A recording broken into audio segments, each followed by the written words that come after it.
નમસ્કાર સર્જનો, સ્વાગત છે આપનું. તો સર્જનો, દરેક કંપની પોતાના ક્વાર્ટર 3ના રિઝલ્ટ રજૂ કરી રહી છે, જેમાંથી ઘણી કંપનીના રિઝલ્ટ સારા આવી રહ્યા છે. કોઈ કંપનીના રિઝલ્ટ મધ્યમ આવે છે, તો કોઈ કંપનીના રિઝલ્ટ નબળા પણ આવી રહ્યા છે. એક રોકાણકાર તરીકે પછી ભલે તે નાના રોકાણકાર હોય, પ્રમાણમાં થોડી મૂડી રોકી રહ્યા હોય અથવા રોકાણ કરવાનું વિચારતા હોય, પરંતુ દરેકના માટે કંપનીમાં આવતા ક્વાર્ટરલી રિઝલ્ટને સમજવા અતિ આવશ્યક હોય છે. કોઈ પણ કંપનીની નાણાકીય સદ્ધરતા, આવક જાવક, સેલ્સ પ્રોફિટ, ખર્ચા, કર્જ, વ્યાજ, પ્રમોટરનું હોલ્ડિંગ તથા પ્રમોટરની વિચારધારા, ભવિષ્યની યોજના તથા પડકારો, સમસ્યા, માર્કેટમાં ભાગ ભજવતા તમામ પરિબળો વગેરે દરેક બાબતને સમજી વિચારીને કરેલું રોકાણ લાંબા ગાળે ચોક્કસ ફાયદો કરાવતું હોય છે. અને આ બધું જોયા જાણ્યા સમજ્યા વિના રોકાણ કરવું તે તો એક અંધારામાં તીર માર્યા બરાબર છે. સેબીના નિયમ પ્રમાણે સ્ટોક માર્કેટમાં લિસ્ટેડ દરેક કંપનીએ દર 3 મહિને એટલે કે 1 વર્ષમાં 4 વખત ક્વાર્ટરલી રિઝલ્ટના રૂપમાં અહેવાલ રજૂ કરવાનો હોય છે. અને સેબીના કડક નિયંત્રણો હોવાથી દર 3 મહિને આવતા અહેવાલો વાસ્તવિકતાની નજીક હોય છે. હાલમાં આવેલા ક્વાર્ટર 3ના રિઝલ્ટમાં જો આપણે અભ્યાસ કરીએ તો સૌથી પહેલી કંપની છે Capri Global Capital Limited. Quarter 3નું રિઝલ્ટ કંપનીનું આવી ગયું છે, જેને આંકડામાં સમજવાનો પ્રયાસ કરીએ તો ડિસેમ્બર 23 ક્વાર્ટરમાં જે સેલ્સ 605 કરોડ હતું તે વધીને 821 કરોડ થયું છે. નેટ પ્રોફિટ ડિસેમ્બર 23 ક્વાર્ટરમાં 68 કરોડ હતો તે ત્યાંથી વધીને 128 કરોડ થયો છે, જે 3 મહિના પહેલા 97 કરોડ હતો. યરલી નેટ પ્રોફિટ જોઈએ તો 2021માં જે નેટ પ્રોફિટ 117 કરોડ હતો તે ત્યાંથી 205 કરોડ, ફરીને 205 કરોડ, 279 કરોડ થઈ અને 383 કરોડ થયો છે.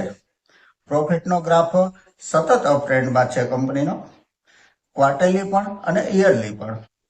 છેલ્લા 3 વર્ષનો કમ્પાઉન્ડિંગ પ્રોફિટ ગ્રોથ 16% છે, સેલ્સ ગ્રોથ CAGR 46% છે અને સ્ટોક પ્રાઇસ CAGR 16% છે. ઓપરેટિંગ પ્રોફિટ માર્જિન 66% છે, જે ઘણો સારો કહી શકાય. માર્કેટ કેપ 16,552 કરોડની છે.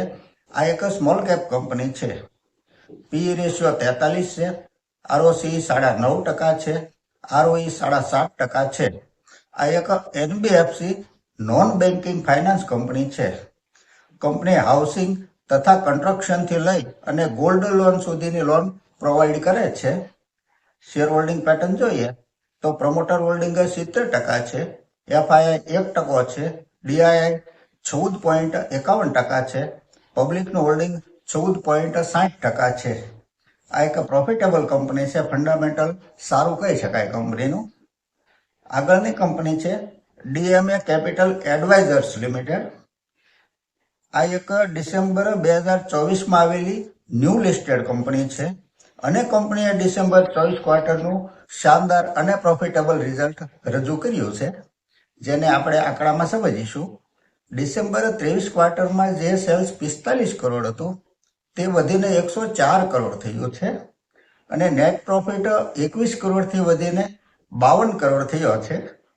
આ એક ન્યૂ લિસ્ટેડ કંપની હોવાથી વધારે વિગતો ઉપલબ્ધ નથી, પરંતુ રિઝર્વ 188 કરોડ છે કંપની પાસે અને બોરોવિંગ 0 છે.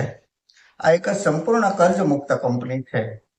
શેર હોલ્ડિંગ પેટર્ન જોઈએ તો પ્રમોટર હોલ્ડિંગ 40% છે, FII 4.75% છે, DII 14.22% છે અને પબ્લિકનું હોલ્ડિંગ 40.44% છે. નાણાકીય સલાહ અને સમાધાન આપતી આ એક સ્મોલ કેપ કંપની છે. માર્કેટ કેપ 1,980 કરોડની છે.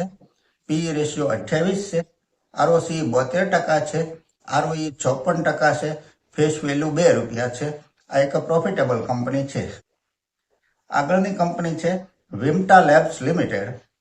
કંપનીએ ક્વાર્ટર 3નું રિઝલ્ટ રજૂ કરી દીધું છે, જેને આપણે આંકડામાં સમજીએ તો ડિસેમ્બર 23 ક્વાર્ટરમાં જે સેલ્સ 73 કરોડ હતું તે વધીને 89 કરોડ થયું છે અને નેટ પ્રોફિટ 9 કરોડથી વધીને 21 કરોડ થયો છે, જે 3 મહિના પહેલા 15 કરોડ હતો. યરલી નેટ પ્રોફિટ જોઈએ તો 2021માં જે નેટ પ્રોફિટ 21 કરોડ હતો તે વધીને 41 કરોડ, 47 કરોડ, 39 કરોડ થઈ અને 59 કરોડ થયો છે. છેલ્લા 3 વર્ષનો કમ્પાઉન્ડિંગ પ્રોફિટ ગ્રોથ 22% છે. ઓપરેટિંગ પ્રોફિટ માર્જિન 37% છે. બોરોવિંગ 12 કરોડ છે, તો સામે રિઝર્વ કંપની પાસે 334 કરોડ છે. ખાદ્ય પદાર્થ, જીવ વિજ્ઞાન, કૃષિ પેદાશ વગેરેના પરીક્ષણ કરતી આ એક લેબ છે. પ્રમોટર હોલ્ડિંગ 36.74% છે. એફઆઈઆઈ 3.81% છે. ડીઆઈઆઈ 1.15% છે અને પબ્લિકનું હોલ્ડિંગ 58.28% છે, જે થોડું વધારે કહી શકાય. આગળની કંપની છે યુનાઇટેડ સ્પિરિટ્સ. દેશની અગ્રણી આલ્કોહોલ બનાવતી આ કંપનીએ ક્વાર્ટર 3નું રિઝલ્ટ રજૂ કરી દીધું છે, જેને આંકડામાં સમજવાનો આપણે પ્રયાસ કરીએ તો ડિસેમ્બર 23 ક્વાર્ટરમાં જે સેલ્સ 3002 કરોડનું હતું તે ત્યાંથી વધીને 3433 કરોડ થયું છે અને નેટ પ્રોફિટ 350 કરોડથી થોડો ઘટીને 335 કરોડ થયો છે. યરલી નેટ પ્રોફિટ જોઈએ તો 2021માં જે નેટ પ્રોફિટ 362 કરોડ હતો ત્યાંથી 811 કરોડ, 1124 કરોડ, 1408 કરોડ અને 1402 કરોડ રહ્યો છે. છેલ્લા 3 વર્ષનો કમ્પાઉન્ડિંગ પ્રોફિટ ગ્રોથ 52% છે. સેલ્સ ગ્રોથ 12% છે. સ્ટોક પ્રાઇસ CAGR 19% છે. ઓપરેટિંગ પ્રોફિટ માર્જિન 18% છે. આ એક લાર્જ કેપ કંપની છે. માર્કેટ કેપ 1,06,900 કરોડની છે. બોરોવિંગ કંપની પાસે 518 કરોડ છે, તો સામે રિઝર્વ 7,487 કરોડ છે. કંપનીનો બિઝનેસ ઇંગ્લિશ દારૂ બનાવવાનો છે. શેર હોલ્ડિંગ પેટર્ન જો જોઈએ તો પ્રમોટર હોલ્ડિંગ 56.68% છે. એફઆઈઆઈ 15.93% છે. ડીઆઈઆઈ 13.56% છે અને પબ્લિકનું હોલ્ડિંગ 13.83% છે. આ એક પ્રોફિટેબલ કંપની છે. તો સજ્જનો, આ સાથે આજની આ ચર્ચા અહીં પૂરી કરીએ છીએ. જો આપને ચર્ચા પસંદ આવી હોય તો લાઈક અને સબસ્ક્રાઇબ કરવા વિનંતી કરું છું. નમસ્કાર.